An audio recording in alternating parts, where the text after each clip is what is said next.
தமிழகத்துல ஒரு பெரிய பஞ்சாயத்து, தாக்க முடியாத பஞ்சாயத்து ஒண்ணு இருக்கு. இதுல பெரிய ஆர்கியூமெண்ட் வேற. இப்ப யூடியூபை பார்த்து பார்த்து இந்த கல்யாண வீட்டுக்கு பொண்ணு பாக்குறவங்களோ மாப்பிள்ளை பாக்குறவங்களோ இவங்களா ஜோசிக்காரன் ஆயிட்டாங்க. முதுகு ஜோசிக்காரன் ஆயிட்டாங்க. நெட்ல எல்லாம் கொடுக்குறாங்க, ப்ரோ கேரளால கொடுக்குறாங்க.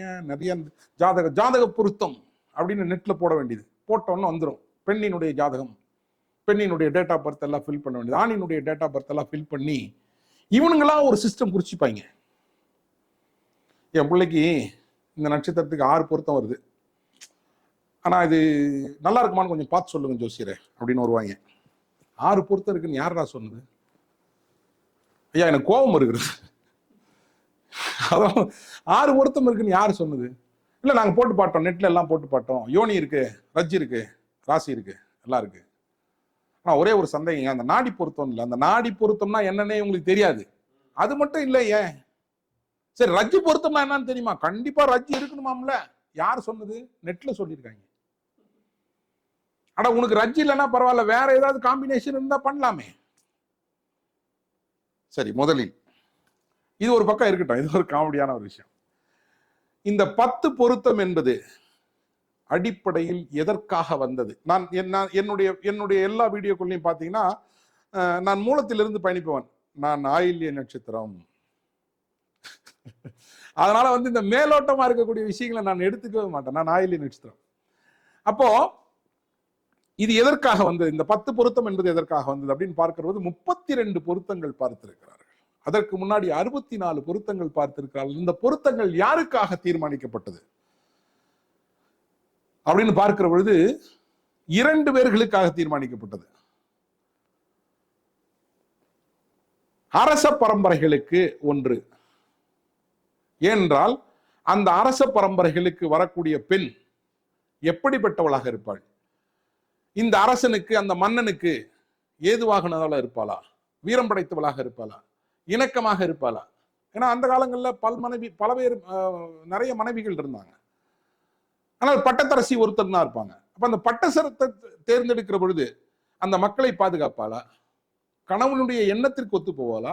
அந்த மன்னனுடைய சிந்தனைக்கு ஒத்து போவாளா அந்த பெண்? இப்படி எல்லாம் பார்த்தார்கள். குழந்தை பிறக்குமா? இந்த குழந்தை இந்த மன்னனுக்கு பிறக்கிற பொழுது தீரம் வாய்ந்ததாக இருக்குமா? அந்த தலைமுறை எத்தனை தலைமுறைக்கு கொண்டு செல்லும்? வீரமிக்கவளாக இருக்குமா? தீரமாக இருக்குமா? இப்படிலாம் பார்த்தார்கள். 64 பொருத்தம் பார்த்துதான் அதை இணைத்தார்கள். அதற்கப்புறம் மாறுகிற பொழுது 32 பொருத்தங்களாக தஞ்சாவூர் பல்கலைக்கழகத்தில் இருக்கிறது. 32 பொருத்தத்திற்குண்டான நூட்கள். அதையும் தாண்டி வரும் 10 பொருத்தம் அப்படின்னு வந்துட்டோம். சரி, இந்த பொருத்தம் இந்த அரச பரம்பரைக்காக பார்க்கப்பட்டது. இன்னொன்று அவர்களுடைய குலகுருவிற்காக பார்க்கப்பட்டது. திருமண பொருத்தமே இதற்காகத்தான் பார்த்தார்கள். மற்ற யாரும் அந்த காலங்களில் திருமண பொருத்தங்கள் பார்ப்பதில்லை. சரி சார், அப்ப பார்க்கலையே, இப்ப வேணுமா? நிறைய டிபேட்ஸே ஓடிட்டு இருக்கு யூடியூப்ல, இன்னைக்கு ஃபேஸ்புக்ல எல்லாம். 10 பொருத்தம் தேவையா இல்லையா? ஐயா, அந்த காலகட்டங்கள்ல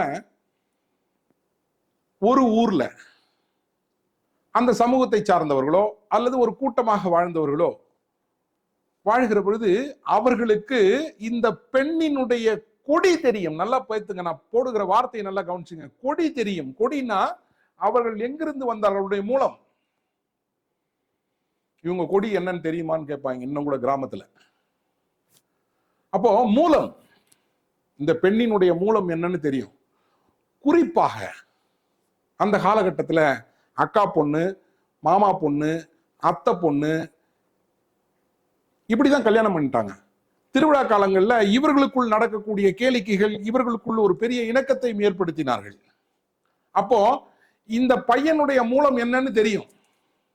அவங்க அப்பா யாரு, அவங்க தாத்தன் யாரு, அவங்க பாட்டன் யாரு, இவங்க எந்த இடத்துல இருந்தாங்க, எப்படி வந்தாங்க, எல்லா விவரமும் தெரியும். அந்த பெண் யாரு, பெண்ணினுடைய நிலை என்ன, அவங்க அம்மாவுக்கு எத்தனை குழந்தைங்க, அவங்க தாத்தாக்கு எத்தனை குழந்தைங்க, இப்படி எல்லாம் எல்லா டீட்டெயிலும் தெரியும். இது அரச பரம்பரையிலிருந்து மாறுபட்டது. அரச பரம்பரைக்கு பார்க்கிற பொழுது நாட்டை ஆளக்கூடிய தன்மையில் இருக்குது. அதை எங்க அப்ளை பண்றாங்க பாருங்க. காலத்தினுடைய தீர்மானங்களினுடைய அடிப்படையில் பல்வேறு ஊர்களுக்கு பயணப்பட்டு விட்டோம். வாழ்க்கையினுடைய தேவை, பிழைப்பு தேடி ஏதோ ஒரு நிர்பந்தம் பயணப்பட்டுட்டோம். பயணப்படுகிற பொழுது இப்போ இந்த மாதிரி பயணப்பட்டவர்கள் அவருடைய கொடி தெரியுமா அப்படின்னா தெரியாது. எங்கிருந்து வந்தார்கள், இவருடைய மூலம் என்னன்னு தெரியுமா, தெரியாது. அப்போ இவர்களுடைய மூலம் யாரு அப்படின்னு கண்டுபிடிக்கிற பொழுது இதனுடைய தன்மைகள், அவங்க அப்பா எப்படி இருந்தாங்க, அம்மா எப்படி இருந்தாங்க, எதுவும் தெரியாது. வேற ஊரு, திருநெல்வேலியில் இருக்கக்கூடிய ஒரு பெண் இருக்கு, திருச்சியில இருக்கக்கூடிய மாப்பிள்ளையை பார்க்கிறார்கள். இப்போ இவருடைய கொடியும் தெரியாது, இவருடைய மூலமும் தெரியாது, ரெண்டு பேரினுடைய மூலமும் தெரியாது. இப்ப இது எப்படி கொண்டு செல்வது? இதை கம்பேர் பண்ணணும் இல்லையா? அப்ப இந்த ஆணுக்கு இவன் பொருத்தமானவனாக இருப்பானா? எப்படி நம்ம அந்த அரசர் காலத்தில் எடுத்தோம், இந்த பெண் இந்த இந்த இந்த இந்த இந்த கணவனுக்கு தீர்க்கமாக இருப்பாளா, திறமையாக இருப்பாளா, அவளுடைய தினசரி வாழ்க்கையில் இருக்கக்கூடிய குணாதிசயங்களுக்கு ஒத்து போவாளா? தெரியாது. ஆனால் கூட்டமாக வாழ்ந்த போது அக்கா பிள்ளைய கல்யாணம் பண்ணணும், மாமன் பிள்ளைய கல்யாணம் பண்ணணும், அத்தை பிள்ளைய கல்யாணம் பண்ணணும் தெரியும். இரண்டாவது, இதையெல்லாம் விட மிக முக்கியமானது, அன்றைக்கு பெரியோர்களால் பல சமூக நீதிகள் கடைபிடிக்கப்பட்டன, சட்டத்திட்டங்கள் இருந்தன, கூட்டு குடும்பங்கள் இருந்தன. இதுக்கெல்லாம் அப்ப பொருத்தம் பார்க்க தேவையில்லை. அப்ப அந்த புள்ள அப்படிதான் இருக்கான், கொஞ்சம் வாய் பேசுமானா நல்ல புள்ள, அவன் அப்படிதான் அங்கங்க சுத்திட்டு இருப்பானா, வீடு வந்து சேர்ந்துருவான் போன்னுவாங்க. இல்லைன்னா அவங்க அப்பா நல்ல கேரக்டர், அவங்க அப்பா இப்படி இருந்தாரு, அவங்க தாத்தா இப்படி எல்லாம் இருந்தாரு, அதனால அந்த பையனுடைய தன்மை நல்லா இருக்கும். இந்த பெண்ணினுடைய அப்பா அவனுடைய அம்மா இப்படி இருந்தாங்க அப்படி இருந்தாங்க, அதனால இந்த பெண்ணினுடைய தன்மை மிக சிறப்பாக இருக்கும், அதனால கல்யாணம் பண்ணிடலாம். பொருத்தம் தேவையில்லை. இன்றைக்கு அப்படி அல்லவே, எல்லாம் மாறுபட்டு கிடக்கிறது. சமூகத்திலிருந்து வேறொரு சமூகம் மாறுபட்டு திருமணம் நடக்கிறது. அப்போ இந்த அரச அவையில் அரச குடும்பத்திற்காக பார்த்த நிர்பந்தங்கள் இங்கு தேவைப்பட்டது.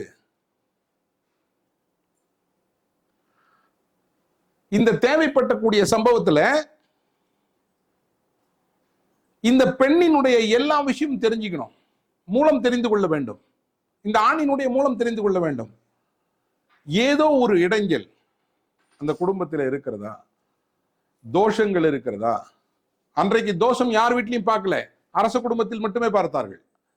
தோஷங்கள் இருக்கிறதா, ரத்தம் ஒத்து வருமா?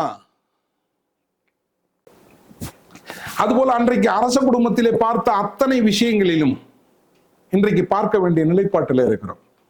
அந்த பையன் யாருன்னு தெரியாது, பெண் யாருன்னு தெரியாது. அப்ப இவர்களுடைய நிலைப்பாட்டை எப்படி எடுத்துக்கொள்ளுது? இவங்க 10 பொருத்தம் பார்த்த உடனே இது ஏதோ பெரிய கண்டிஷன், இந்த கண்டிஷன், இந்த 10 பொருத்த கண்டிஷன் இருந்தால்தான் இந்த கல்யாணம், அப்படி அல்ல. அதனுடைய உள்ளார்ந்த விஷயங்கள்ல பயணப்பட்டு பாருங்கள். ராசி பொருத்தம் 10 பொருத்தம் சொல்றாங்க. இப்ப நம்ம 10 பொருத்தத்தை பற்றி பேசுவோம், 32 பொருத்தத்தை பத்தி பேச வேண்டிய நிர்பந்தம் இல்லை. ஏன்னா இன்றைக்கு காலகட்டங்களில் இந்த 10 பொருத்தமே தேவையா தேவையில்லையான்னு சண்டை போட்டுட்டு இருக்காங்க. அல்ல, தேவையான கண்டிப்பாக தேவை. ஆனா அந்த 10 பொருத்தங்கள் எதுக்குன்னு தெரிஞ்சிட்டாதான் உங்களுக்கு அது தேவையா இல்லையான்னு முடிவை நீங்க எடுக்க முடியும். ராசி பொருத்தம், ராசி என்பது சந்திரன் எந்த இடத்தில் அமர்கிறதோ அது ராசி. ஆக இந்த 10 பொருத்தங்களும் நட்சத்திரத்தினுடைய அடிப்படையிலே தான் இயங்குகிறது. இப்ப நட்சத்திரமே இருக்குதா இல்லையான்ற ஒரு டிபேட் வேற ஓடிட்டு, நட்சத்திரமே இல்லைன்றாங்க ஒரு சாரா நட்சத்திரமே இருக்குதுன்றாங்க. இப்ப நட்சத்திரம் என்பது, இப்போ ஆயிலி நட்சத்திரத்தை வைத்து அந்த பெண்ணினுடைய குணாதிசயத்தை சொன்னோம், மூல நட்சத்திரத்தை வைத்து அந்த பெண்ணினுடைய குணாதிசயத்தை சொன்னோம். அப்ப ஒருத்தனுடைய குணாதிசயத்தை தீர்மானிப்பது நட்சத்திரம். கிரகத்திற்கு மூலமே நட்சத்திரம் தான். அதை இன்னொரு ஒரு மீட்டிங்ல வரும்போது இந்த டிபேட்டாவே கொண்டு போகலாம். அப்போ நட்சத்திரத்தினுடைய அடிப்படையில் இந்த 10 பொருத்தங்கள் பிரிக்கப்பட்டிருக்கிறது. என்ன காரணம் அப்படின்னா, டே டு டே லைஃப், இயக்கம். லக்னம் என்பது, ஜனனகால ஜாதகம் என்பது இருப்பு, அது பர்மனன்ட் ஆஸ்பெக்ட். இன்றைய காலகட்டங்கள் எப்படி இருப்பாங்க, டே டு டேல எப்படி இருப்பாங்க? பர்மனன்ட்ல நான் ரொம்ப நல்லவன், என்னுடைய மனைவி மிக நல்லவள், ஆனா டெய்லி சண்டை போட்டு இருக்கிறோமே. அப்போ இந்த தினசரி தன்மைகளை, கோட்சார நிலைகளை எவ்வாறு இருவரும் இணைந்து கொண்டு செல்வார்கள்? இதற்கு ராசி. குரு பெயர்ச்சி பலன், சனி பெயர்ச்சி பலனே ராசியில சொல்றீங்க, குரு பெயர்ச்சி பலன், சனி பெயர்ச்சி பலனே நட்சத்திரத்துல சொல்றீங்க. அப்ப பொருத்த நட்சத்திரத்துல தானே பார்த்தாகணும். குரு பெயர்ச்சி பர்மனன்ட் இல்லவே, நிகழ்ந்து கொண்டிருக்கக்கூடியது, இன்றைக்கு நிகழ்ந்து கொண்டிருக்கக்கூடியது, கரண்ட்ல இருக்கக்கூடிய விஷயங்கள். இதற்கு ஒத்து போவார்களா? ராசியை பார்த்தான். இந்த ராசிக்கு இந்த ராசி ஒத்து வருகிறோமா? பார்த்தான். சரி, இந்த ராசி ஒத்து வந்துட்டு ராசி ஆதிபதி ஒத்து வருவார்களா? அப்ப இவங்களுக்குள்ள தினசரி வாழ்க்கை ஒத்து போகிறது, அது முழுமையற்றதா, முழுமையானதாக இருக்கிறதா? இணக்கம் இருக்கிறதா? ராசி ஒத்து போதல், அதற்குள் இணக்கம் இருக்கிறதா? ராசி அதிபதி எந்த கிரகத்தோடு, எந்த கிரகம், நிறைய விஷயங்கள் சொல்லியிருக்காங்க.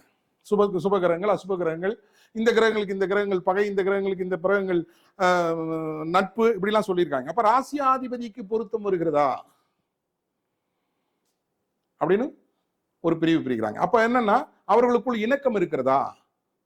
டே டு டே லைஃப்ல அவங்க ஒத்து போறாங்க, எண்ணங்களும் சிந்தனைகளும் ஒத்து போகிறது, அவர்கள் இணக்கமாக இருக்கிறார்கள். அந்த இணக்கத்தில் உண்மை இருக்கிறதா, இல்ல அந்த இணக்கத்தில் ஒரு ஒரு க்ளோஸ்னஸ் இருக்கா, ஒரு இன்டிமசி இருக்கா? ராசியாதிபதி. அடுத்து கணம். எங்கிருந்தோ ஜாதகம் வருகிறது, இந்த பெண் எப்படி இருப்பாள் என்று தெரியாது. அப்படின்னா 3 கணங்கள் பிரித்து இருக்கிறார்கள் இந்த ஜோதிடத்தில்: தேவகணம், ராட்சகணம், மனிதகணம். இல்ல எந்த கணத்தோடு எந்த கணத்தை சேர்த்தால் அவர்களுடைய தாம்பத்திய வாழ்க்கையில், அவருடைய தாம்பத்திய வாழ்க்கை சிறப்பாக இருக்கும். இப்போ இதுல நிறைய விஷயங்கள் ஒத்து வருது. மனித கணமும் ராட்சச கணமும் தேவகணத்தோடு இணைய முடியுமா? தேவகணம் ராட்சச கணத்தோடு இணைய முடியுமா? இப்படிலாம் நிறைய விஷயங்கள் இருக்கிறது. டச்சஸ் கூட டிஃபர் ஆகும். இந்த கணத்தினுடைய தன்மை உள்ளார்ந்து போய் பார்த்தால் கொஞ்சம் மோட்டாவா இருப்பாங்க ராட்சச கணம், ஒல்லியா இருப்பான், லீனா இருப்பான், அழகா இருப்பான் தேவகணம். கொஞ்சம் ஒரு மாதிரி அப்படி தொப்பைங்க போய்மா ஒரு மாதிரி லைட்டா இருந்தா மனித கணம். இப்படி ஒரு எடுத்துக்காட்டு, சும்மா ஒரு எக்ஸாம்பிளுக்காக. சோ இது தேவைதானே? உடல் ரீதியான பொருத்தம். உடல் ரீதியான பொருத்தம் இன்டர்னல் இல்ல, பார்வைக்கு.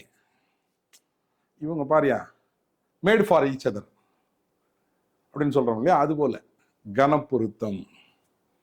இந்த கணம் இப்படி இருக்கிறதா? இதற்கு நிறைய நான் மேலோட்டமாக சொல்லிக் கொண்டே வருகிறேன்.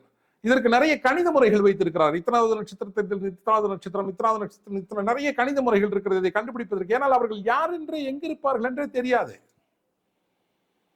அப்ப இது கணம் ஒத்து வருமா? அதை பார்த்தார்கள். அதுக்கு அடுத்து நாடி. இந்த ராசியாதிபதியை தாண்டி வரக்கூடிய மற்ற பொருத்தங்கள் எல்லாம் உடல் ரீதியான பொருத்தங்கள். இப்ப திருமணம் எதற்கு பண்ணுகிறோம்? திருமணம் எதற்கு பண்ணுகிறோம்? அடுத்த சந்ததியினரை உருவாக்குவதற்கு, ஒரு ஆண் பெண்ணினுடைய ஆசைகளையும் அபிலாசைகளையும் தீர்த்து கொள்வதற்கு, அவர்கள் இணக்கமாக வாழ்வதற்கு. இது பிரபஞ்சத்தினுடைய தீர்மானம், பிரபஞ்சத்தினுடைய முடிவு. ஆணும் பெண்ணும் இணையவில்லை என்றால், ஆணும் பெண்ணும் இல்லை என்றால், சிவனும் சக்தியும் இல்லை என்றால் பிரபஞ்சமே இல்லை, இந்த பூமியே இல்லை, தேவையில்லையே. திருமணமே வேணாம்னு சொல்லக்கூடிய ஆட்களும், திருமணமே வேணாம்னு சொல்லக்கூடிய பெண்களும் மட்டுமே வாழ்ந்து விடுவார்களா? தேவைகள் இருக்கிறது, இனப்பெருக்க சூட்சமம் இருக்கிறது.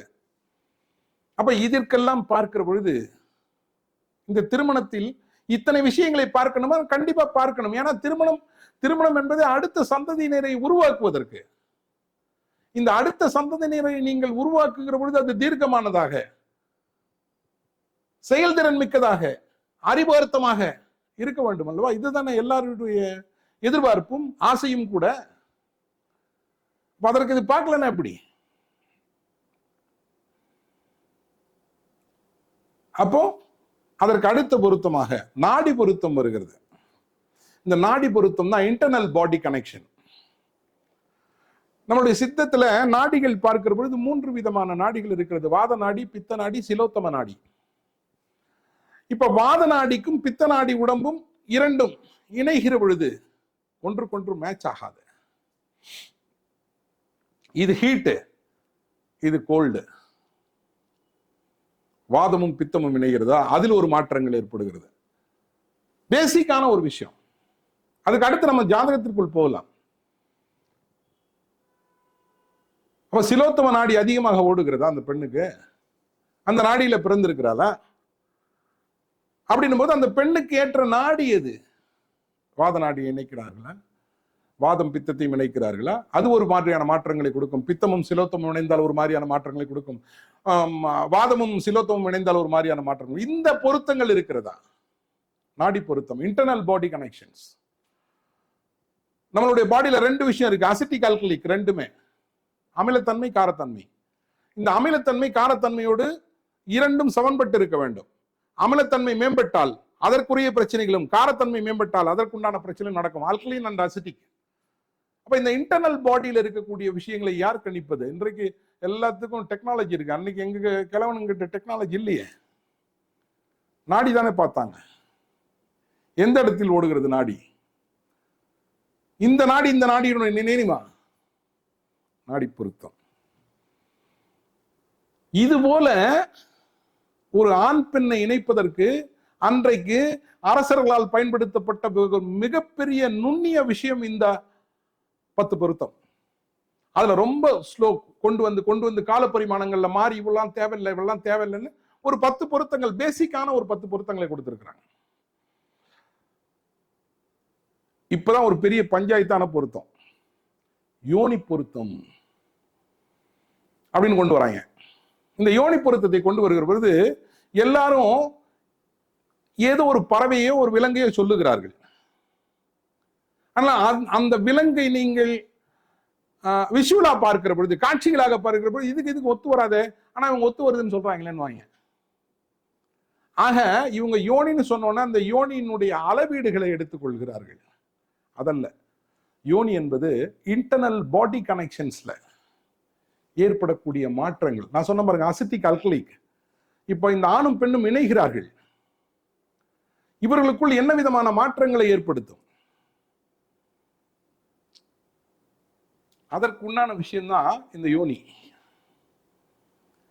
யோனி பொருத்தம் இல்ல, கண்டிப்பா யோனி பொருத்தம் இல்லையா? மிக முக்கியமான பொருத்தம் யோனி பொருத்தம். ஆனா அதுக்கு சப்போர்ட்டிவா இருக்கு. ரஜ் இருக்கிறதா? ஓகே. இப்ப இந்த யோனியினுடைய அடுத்த பரிமாணம் நான் சொன்ன பாருங்க, இப்ப ஆல்கலிக் அசிட்டிக், இந்த 2 பாடியும் சேருகிற பொழுது என்ன விதமான மாற்றங்கள் நிகழும் அப்படின்னா அடுத்து ரஜ்ஜிக்கு வரா. ரஜ்ஜி தேவைகளை பூர்த்தி செய்யக்கூடிய நிலைப்பாட்டை இருவரும் கொண்டிருக்கிறார்களா? இது இந்த ரஜ்ஜு பொருத்தம் ஏன் ரொம்ப மிக முக்கியமானதாக சொல்றாங்க அப்படின்னா, நிறைய பேர் சொல்லுவாங்க ரஜ்ஜு இல்லைன்னா இறந்துருவாங்க, ரஜ்ஜு இல்லைன்னா அது நிறைய பயாலஜிக்கல் ப்ராப்ளம்ஸை கிரியேட் பண்ணும்.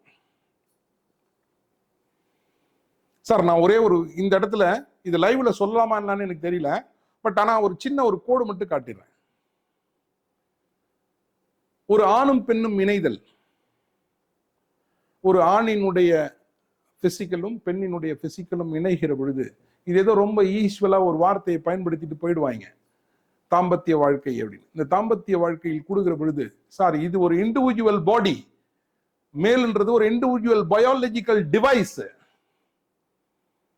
அது ஒரு பயாலஜிக்கல் டிவைஸ். அதே மாதிரி ஃபீமேல்ன்றது ஒரு பயாலஜிக்கல் டிவைஸ். இந்த பயாலஜிக்கல் டிவைஸ் ரெண்டுமே சேருகிற பொழுது இந்த 2 டிவைஸினுடைய சாஃப்ட்வேரும் கோஆர்டினேட் ஆகணும் தானே. இந்த ரெண்டு பொருளினுடைய, இந்த ஆணினுடைய பொருள் பெண்ணினுடைய பொருள் இருவரும் இணைகிற பொழுது இவர்களுக்குள் அந்த இணைதலில் பெரும் மாற்றங்கள் ஏற்படும், பெரும் வேதியியல் மாற்றங்கள் ஏற்படும். தாம்பத்தியம் நிகழ்கிறது. அடுத்த நாள் பார்த்தீங்கன்னா பெண்ணுக்கு அடிவயிறு வலிக்கும், யூரினரி இன்ஃபெக்ஷன்ஸ் வரும், கரு கூடாது. இது வாத நாடியாக இருக்கும், அது வேற நாடியாக இருக்கும், கரு கூடாது. அப்போ நிறைய விஷயங்கள் மாறுபடுகிறது. இப்போ இந்த நான் சொன்ன பாருங்க, 2 பயாலஜிக்கல் டிவைஸ், ரெண்டு விதமான தன்மைகளை கொண்ட 2 உடம்புகள் இணைகிற பொழுது இந்த உடம்பினுடைய இணைதல் அந்த உடம்பிற்கு ஒரு முன்னேற்றத்தையும் ஒரு மாறுபாட்டையும் வழங்க வேண்டும். அந்த ஆணினுடைய உடம்பு பெண்ணினுடைய உடம்போடு இணைகிற பொழுது அந்த ஆணுக்கு ஒரு பெரிய மாற்றத்தையும் பெண்ணுக்கு ஒரு மாற்றத்தையும் ஒரு முன்னேற்றத்தையும் வழங்க வேண்டும். இல்லைன்னா அவங்களுடைய தாட் லெவல்ல இருந்து அடிபடும். இது சயின்டிபிக். கமெண்ட் பண்ணுங்க பார்ப்போம். இதனால் பாதிக்கப்பட்டவர்கள் யாராவது இருந்தா கமெண்ட் பண்ணுங்க. அடிவயிறு வலிக்கும், யூரினரி இன்ஃபெக்ஷன்ஸ் வரும், ஒயிட் டிசார்ஜஸ் இருக்கும். அதே மாதிரி ஆணுக்கு மேல ஒரு கோட்டிங் ஃபார்ம் ஆகும், ரொம்ப ஹைலி இன்ஃபெக்ஷனா இருக்கும், யூரின் போகும்போது எரியும். இந்த மாதிரி நிறைய விதமான விஷயங்கள் இருக்கிறது. சும்மா ஒரு ஆணும் பெண்ணுக்கும் திருமணம் என்பது அவ்வளவு ஈஸியான விஷயம் இல்லை. அடுத்த தலைமுறையினை உருவாக்கக்கூடிய ஒரு சீர்மிகுவான ஒரு விஷயத்தை நாம் செய்து கொண்டிருக்கிறோம்.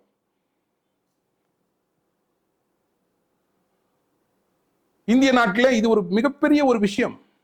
கட்டுக்கோப்பாக நாம் இருப்பதற்கு இன்றைக்கு இத்தனை டெக்னாலஜி, இத்தனை வெளியுறவு, இத்தனை வெளிப்புற தன்மைகளினுடைய தலையீடுகள் ஏற்பட்ட பிறகும் கூட இன்றைக்கும் நம்மளுடைய குழந்தைகளுக்கு திருமணம் செய்ய வேண்டும், நம்முடைய குழந்தைகள் நேர்மையாக வளர வேண்டும், நம்முடைய குழந்தைகள் ஒழுக்க ரீதியாக இருக்க வேண்டும். எத்தனை பெற்றோர்கள் கவலைப்பட்டுக் கொண்டிருக்கிறார்கள். ஒரு பக்கம் டெக்னாலஜி டெவலப்மெண்ட் போது, ஒரு பக்கம் எத்தனையோ கெட்ட விஷயங்களை நாம் சந்திக்கிறோம். இதையெல்லாம் தாண்டி என்னுடைய குழந்தைகள் இப்படி இருக்க வேண்டும் என்று தீர்மானிக்கிறோம் அல்லவா? எதற்காக? அடுத்த தலைமுறை உருவாக்குது. அந்த அடுத்த தலைமுறை சீருடனும் சிறப்புடனும் செயல்திறனுடன் இருக்க வேண்டும். ஒரு பெண்ணுக்கு ஒரு மாப்பிள்ளை பார்த்து கல்யாணம் பண்றாங்க. இந்த பெண்ணை 26 வயசு 25 வயசு வரைக்கும் வளர்த்த பெண்ணை எடுத்துட்டு போய் ஒரு இடத்துல சும்மா கொடுத்துட முடியுமா? எல்லா விஷயத்திலையும் அந்த பெண்ணுக்கு ஒரு உறுதியை ஆக மொத்தம் ஃபெமைன்.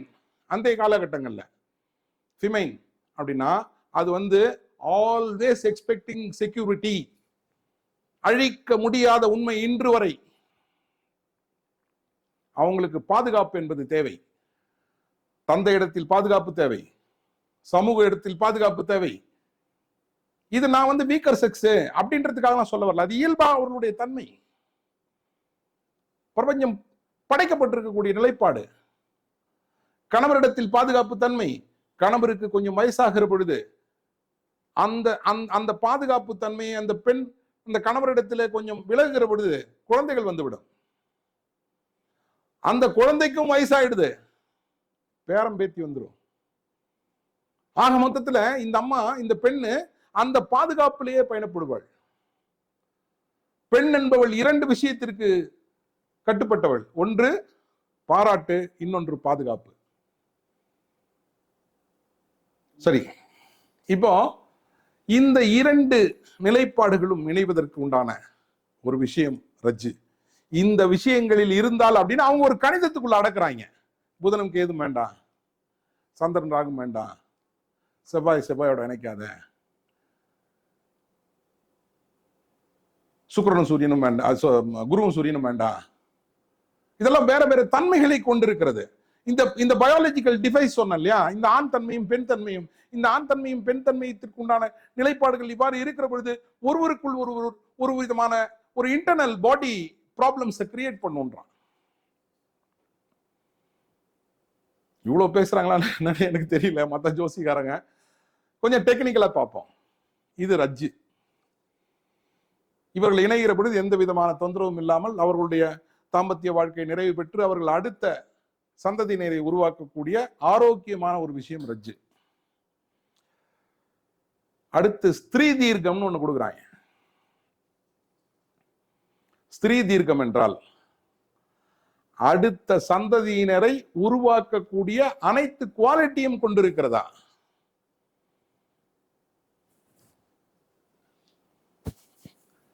பெண் என்றால் முழுமையான பெண் தன்மை, ஆண் என்றால் முழுமையான ஆண் தன்மையை கொண்டிருக்கிறதா?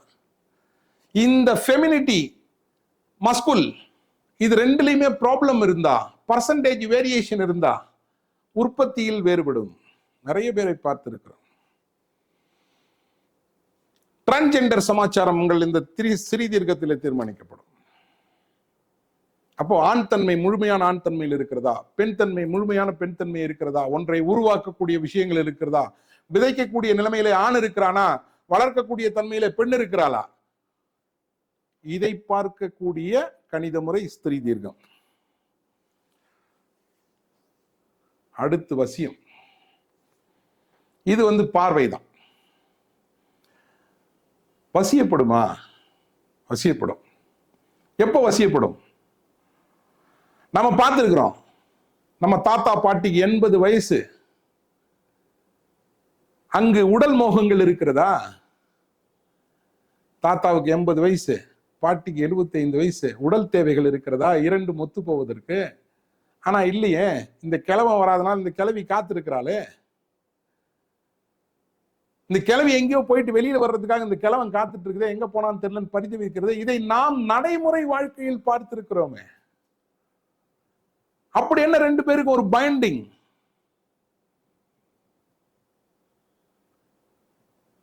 எத்தனையோ நம்மளுடைய அப்பாவினுடைய தன்மைகள்ல பார்த்திருக்கிறோம். இந்த ஆள் கூட வாழவே முடியாதியா, நான் வாழ்ந்ததே வேஸ்ட் அப்படின்னு எத்தனை வருஷங்கள் சொல்லணும்? 40 வருஷங்கள் சொல்லுது கிழவி. 40 வருஷம் 50 வருடம் வாழ்ந்தவர்கள். ஆனால் இந்த பாட்டியினுடைய நினைவு, அந்த தாத்தா உணவு எடுத்து கொண்டாரா, அவர் மாத்திரை போட்டாரா, தாட்டு வருத. இன்றைக்கு இருக்கக்கூடிய தலைமுறைகள் உங்களுடைய தாய் தகப்பனை பாருங்கள். தீர்க்கமாக வாழ்ந்த ஒரு தம்பதியினுடைய நிலைப்பாட்டை எடுத்துக் கொள்ளுங்கள். இப்ப ஆண் பெண் அப்படின்னு எடுத்த உடனே, ஆண் பெண் எடுத்த உடனே இணைவு, ஒரு செக்ஷுவல் ரிலேஷன்ஷிப்புக்குள்ள போறோம். அப்படி அல்ல. அந்த செக்ஷுவல் ரிலேஷன்ஷிப் தீர்க்கமாக இருந்து அது ஒரு திருப்திகரமான ஒரு ஆரோக்கியமான ஒரு வாழ்க்கையை கொண்டு வருகிற பொழுது இந்த இணக்கம் இருக்கும். நான் பார்த்திருக்கிறேன். மிக அருமையான ஒரு வசிய பொருத்தம் இருக்கிறவர்கள் அவருடைய மரணத்தை பார்த்திருக்கிறேன். ஒருவருடைய மரணத்தை பார்த்திருக்கிறேன். நைட்டு பொண்டாட்டி கையில 2 இட்லி சாப்பிட்டு, 87 வயது அவருக்கு, அந்த அம்மாவுக்கு 82 வயது. 2 இட்லி சாப்பிட்டு அந்த அம்மா தண்ணி கொடுக்குறாங்க, குடிச்சிட்டு பொண்டாட்டி மேல சாஞ்சிட்டார். மரணம். இந்த வசியத்தை கொடுக்குமா? இந்த இணக்கத்தை கொடுக்குமா? அதான் வசியம். சும்மா பார்த்து இந்த கண்ணடிச்சு கூப்பிடுறது அவசியம் அல்ல. இதுதான் வசியம். இந்த இணக்கத்தை இந்த தம்பதியர்கள் பெறுவார்களா? இந்த இணக்கத்தை இவர்களுக்குள்ளான இருக்கக்கூடிய இந்த பாடியில் இருக்கக்கூடிய டே டு டே ஆக்டிவிட்டிஸ், இந்த இயக்கம், அதுதான் சொல்றேன். நட்சத்திரத்தை வைத்துத்தான் 10 பொருத்தம். ஆமாம், நட்சத்திரத்தை வைத்துதான் 10 பொருத்தம். ஏனென்றால் நட்சத்திரம் தான் உங்களுடைய இயக்கம், ராசி தான் உங்களுடைய இயக்கம், சந்திரன் தான் உங்களுடைய இயக்கம். அப்போ இந்த டே டு டே லைஃப்ல வாழ்ந்து ஒரு பயன்பாட்டை பெற்றுக்கொண்ட இருவரும் அவர்களுடைய இறுதி வாழ்க்கை வரை இந்த வசியத்துக்குள்ள இருப்பார்களா? எவ்வளவு மிக முக்கியமான ஒரு விஷயம். வசியம் என்பது பார்த்து கவர்வதல்ல, இது வசிய பொருத்தம். இந்த மாதிரி 10 பொருத்தங்கள் இருக்கிறது. இன்னும் நிறைய பேசிட்டே போலாம். வேதை பொருத்தம் இருக்கிறது, நிறைய பொருத்தங்கள் இருக்குது. ஆனால் மிக முக்கியமாக இப்ப நம்ம எதை எடுத்துக்கிறோம்? ராசி, ராசியாதிபதி, கணம், யோனி, ரஜ்ஜு. இப்ப 10 5 சுருக்கிட்டாங்க. ராசி, ராசியாதிபதி, கணம், யோனி, ரஜ்ஜு. இந்த 5 இருந்தா ஓகே சார். இந்த பேசிக்கான இந்த 5 இருக்கு, கல்யாணம் பண்ணிடலாமா? மகேந்திரம் வருது. மகேந்திரம் என்பது இப்ப ஸ்திரீ தீர்க்கம், குழந்தை கொடுப்பதற்கு உண்டான தகுதி, குழந்தை பெறுவதற்கு உண்டான தகுதி இருக்கிறதா? குழந்தை கொடுப்பது ஒன்று, அதை உருவாக்கக்கூடிய நிலைப்பாடு இருக்கிறது. அதை ஈன்றெடுக்க முடியுமா, ஈல்டு கொடுக்க முடியுமா மகேந்திரம்? அப்போ இத்தனை பொருத்தங்களும் இருவருக்கும் இருந்தால் இவர்கள் இணையக்கூடிய இந்த திருமண வாழ்க்கையின் மூலமாக பிறக்கக்கூடிய அடுத்த சந்ததியினர் வளம் பெற்று வாழ்வார்கள். நல்ல தீர்க்கமான ஒரு சந்ததிகளை பெறுவார்கள். இவர்களுடைய வாழ்க்கை இவர்களுக்கு திருப்தியாக இருக்கும், ஆரோக்கியமாக இருக்கும், உடல் ரீதியாக, மன ரீதியாக, சந்ததிகளை உருவாக்குவது ரீதியாக. இப்படின்ற ஒரு பெரிய கட்டமைப்பான குடும்பத்திற்குள் உங்களை கொண்டு சேர்க்கக்கூடிய ஒரு பாலம் தான் இந்த 10 பொருத்தம். இந்த 10 பொருத்தம் அடுத்த பஞ்சாயத்து இந்த 10